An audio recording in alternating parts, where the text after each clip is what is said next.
औज़ुबिल्लाहि मिनश्शैतानिर्रजीम ला हौला वला कुव्वता इल्ला बिल्लाह कुल रब्बि अदखिलनी मुदखला सिद्क़िन व अखरिजनी मुखरज सिद्क़िन वजअल ली मिन लदुनका सुल्तानन नसीरा।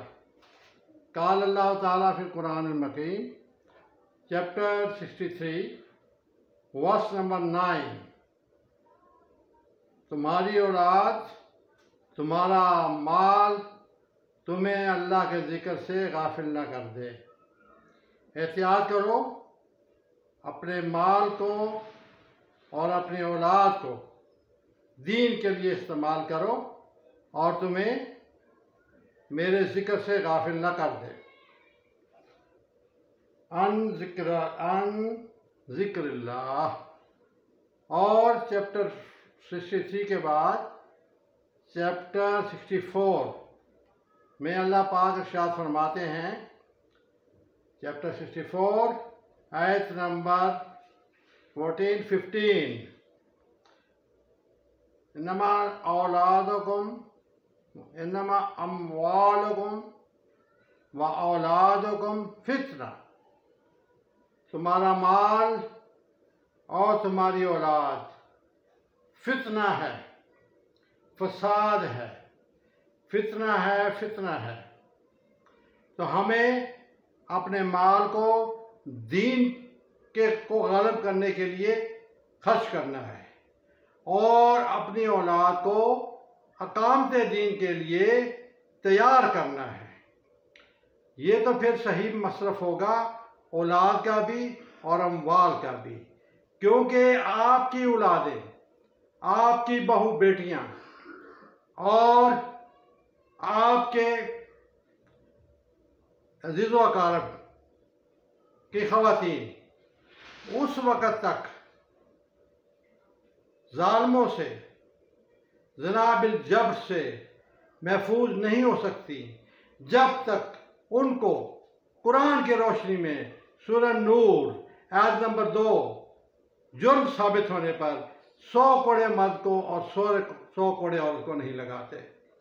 इसी तरह तुम्हारा माल जो चोरी और डाका से महफूज नहीं है, तो आपका माल उस वक़्त तक महफूज नहीं हो सकता जब तक सूरत माइदा आयत नंबर 38 चोरी करने वाला मर्द चोरी करने वाली औरत के हाथ काटो और सरेआम काटो।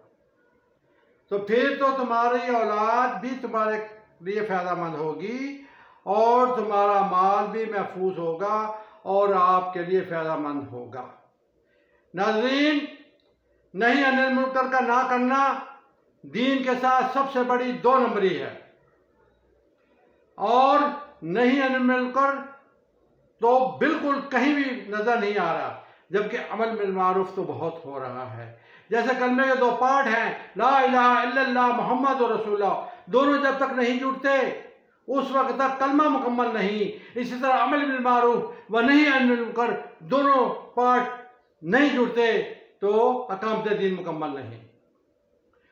लिहाजा हमें मुजरमों को जुर्म साबित होने पर वो सजा दिलवाने की कोशिश करनी है जो कुरान पाक के अंदर लिखी हुई है। तो इसी तरह सूरह नूर आयत नंबर 1 उसमें अल्लाह पाक फरमाते हैं कि ये सजाएं, ये अहकामात मैंने उतारे हैं। ऐ मोमिनो, तुम अपने जानो माल की हिफाजत और इससे नफ्स की हिफाजत के लिए ज़रूरी है कि इनके अहकामात के ऊपर अमल दरामद करे। और चोरी करने वाला मर्द चोरी करने वाली औरत के हाथ काटो, और जानी मर्द जानी औरत को सरेआम 100 कोड़े मर्द को और 100 कोड़े औरत को लगाओ। और जनाबिल जब्र बच्चों के साथ बदकारी के नतीजे में जुर्म साबित होने की सूरत में संसार करो,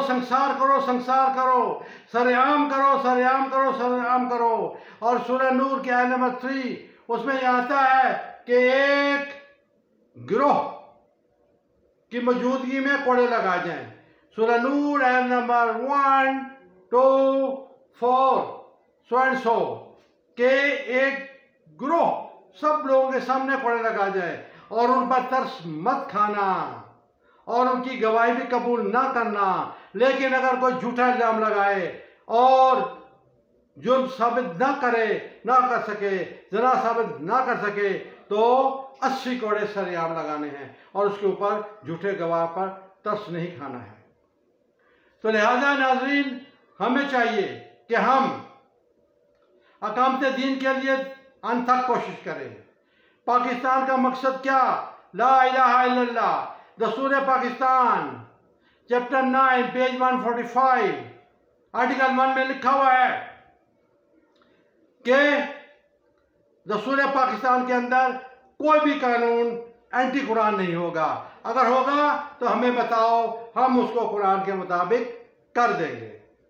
लिहाजा we should report to the parliament, we should report the president of Pakistan कि ये जो सजाएं आप दे रहे हैं, 4 साल कैद, 5 साल कैद, उम्र कैद, ये सजाएं कुरान से साबित नहीं है, जबकि कुरान में हर जुर्म की सजा दर्ज है। मुझे मीटिंग का मौका मिला उलमा के साथ, मशाइख के साथ, दानिशवरों के साथ, वकला के साथ, तो मैंने ये कहा कि कोई एक है तो मुझे निकाल के दिखा दो कुरान पाक से जिसमें ये लिखा हुआ है कि जिस किसी एक जुर्म की सजा कैद या कैद बामुशक्कत की सजा है।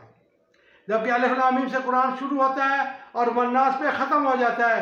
नॉट ए सिंगल वर्स, एक आयत भी नहीं है जिसमें किसी जुर्म की सजा कैद या कैद बामुशक्कत की सजा हो।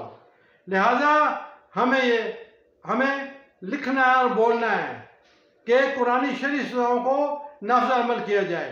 कुरानी शरई सजाएं जब तक नहीं होगी, आपका मुआशरा दुरुस्त नहीं होगा, बेहयाई दुरुस्त नहीं होगी, ज़ना बदकारी नहीं रुकेगी और बदकारों को सरेआम जब तक आप संसार नहीं करते उस वक़्त तक ये नहीं रुकेगा।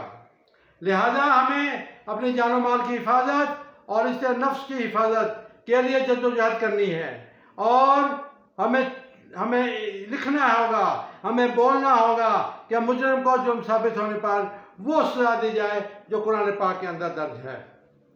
उम्मीद है कि आप मेरी बात समझ चुके होंगे और आप कुरान को इज्जत दो, कुरान पर एतबार करो और कुरान का तकाजा अपनी जिम्मेदारी कबूल करो। उलमा, मशाइख, दानिशवर, पार्लियामेंटेरियन और senators must act upon the rules and regulation of Quran Pak. Nazreen, my dear brothers, Quran is not book of worship. Quran is a book of law. Quran is a book of old nation stories. Quran is a book of rules and regulation. तो बंद करो Lord मिकाले का कानून, बंद करें DOS capital का कानून। Don't follow Karl Marx, don't follow socialism, don't follow the materialism, follow Islamicism and work for the establishment of Islam for the sake of Allah and for the sake of society, for Allah's prayers and Allah's salvation.